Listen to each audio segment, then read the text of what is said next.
ምዕራፍ 10 እትታዕታዕ ዝግ ምስ በለኸኣ ጳውሎስ ነቶም ደቀ መዛሙርት ጸዊዑ ብምኽሪ ኣበራትዖም ተሰናቢትዎም ከኣ ናብ መቄዶንያ ክኸይድ ተበገሰ።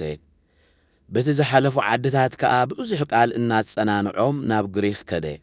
ኣብኡ 3 ወርሒ ተቐመጠ። ናብ ሶርያ ብመርከብ ክኸይድ ሓሲቡ ከሎ ድማ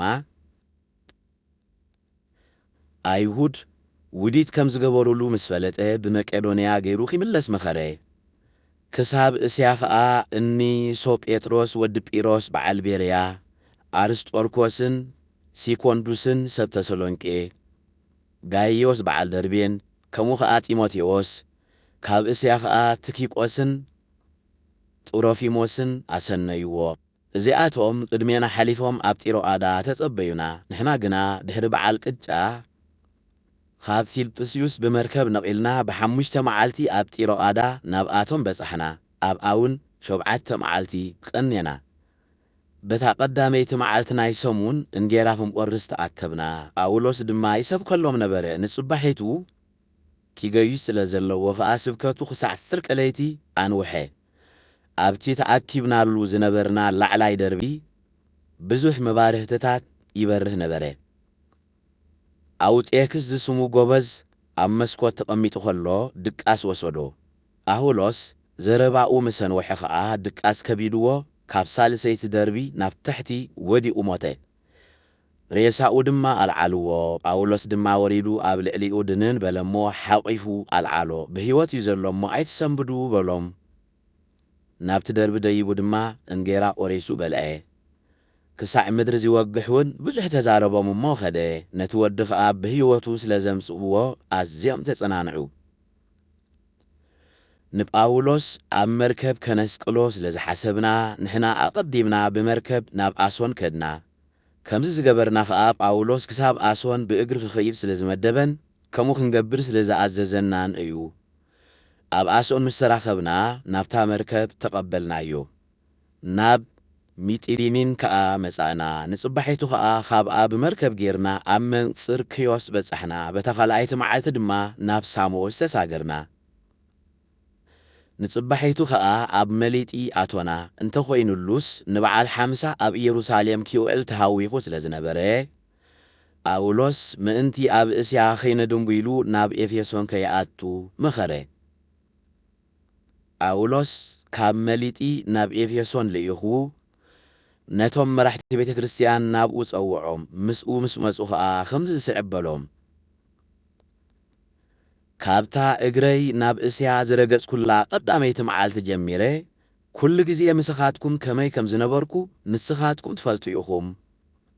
ብውዲት ኣይሁድ ፈተና እንተበጽሓኒ እኳ ብኹሉ ትሕትናን ብብዙሕ ንብዓትን ንጐይታ ኸመይ ገይረ ከም ዘገልገልኩ ዝጠቅም ዘበለ እናሰበኽኩልኩም ኣብ ዋዕላ ኮነ ኣብ ቤት ከይሓባእኩ ከም ዝመሃርኩኹም ከምኡ ኸኣ ንኣይሁድን ንግሪኻውያንን ብንስሓ ናብ ኣምላኽ ይምለሱ ብጐይታና ብኢየሱስ ክርስቶስ ከኣ ኺኣምኑ ከም ዝመስከርኩ ትፈልጡ ኢኹም።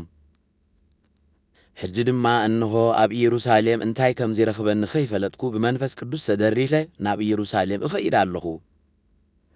ብዘይካቲ መንፈስ ቅዱስ ማእሰርትን ጸበባን ኪበጽሓካ እዩ ኢሉ ኣብ ፈቐዶ ኸተማታት ዝነገርን እንተዘይኮይኑ ዝፈልጦ የብለይን።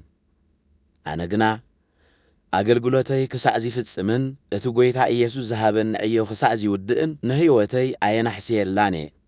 ከም ክብርቲ ገይረውን ኣይርእያን እየ። ኣገልግሎተይ ድማ ወንጌል ጸጋ ኣምላኽ ምስባኽ እዩ። ሕጂ ድማ እንሆ ንስኻትኩም ኲላትኩም እዞም መንግሥቲ ኣምላኽ እናዞርኩ ዝሰበኽኩልኩም ደጊም ገጸይ ከም ዘይትርእዩ እፈልጥ እየ። ስለዚ ካብ ደም ኲልኻትኩም ንጹህ ምዃነይ ሎሚ መዓልቲ እምስክረልኩም ኣለኹ። ምኽንያቱ ኲሉ ፍቓድ ኣምላኽ ደኣ ነገርኩኹም እምበር ዘትረፍኩልኩም የብለይን። ስለዚ ንርእስኹምን ነታ ብገዛእ ደሙ ዘጥረያ ቤተ ክርስቲያን ኣምላኽን ክትጓስዩ መንፈስ ቅዱስ ኤጲስቆጶሳት ገይሩ ኣብኣ ዝሸመኩም ኲሉ መጓሰ ሓልዉ። ኣነ ምሰልገስኩ ነቲ መጓሰ ዘየናሕስዩሉ ከም ትኻሉ እኩያት ዝኾነ ሰባት ከም ዝመጽኹም እፈልጥ እየ። ካባኻትኩምን ከይተረፈ ንደቀ መዛሙርቲ ሰዓብቶም ምእንቲ ኺገብርዎም ቄናን ትምህርቲ ዚምኽሩ ኺትንስኡ እዮም።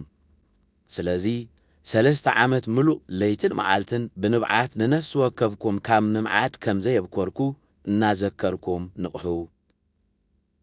ሕጂ ድማ ንኣምላኽን ነቲ ኺሃንጸኩምን ምስ ኲላቶም ቅዱሳን ከረስቴየኩምን ዚኽእል ቃል ጸጋኡን እማሕጽነኩም ኣለኹ። ኣነ ናይ ሓደ ሰብ ብሩር ወይ ወርቂ ወይ ክዳን ኣይተመኒኹን። እዘን ኣእዳወይ ንኣይኮነ ነቶም ምሳይ ዚነብሩ ከም ዘገልገላ ባዕላትኩም ትፈልጡ ኢኹም። ነቲ ጐይታና ኢየሱስ ባዕሉ ካብዚ ቕበልሲ እቲ ዝህብ ኣዝዩ ይባረኽ ዝበሎ ቃል እናዘከርካ ከምዚ ጌርካ ምእያይን ንድኹማት ምእላይን ከምዚ ግባእ ብኹሉ ኣርእየኩም ኣለኹ። እዚ ምስ በለ ኸዓ ምስ ኩሎም ኮይኑ ተንበርኪኹ ጸለየ። ኲላቶም ድማ ብዙሕ በኸዩ። ንጳውሎስ ከዓ ብኽሳዱ ሓኒቖም ሰዓምዎ።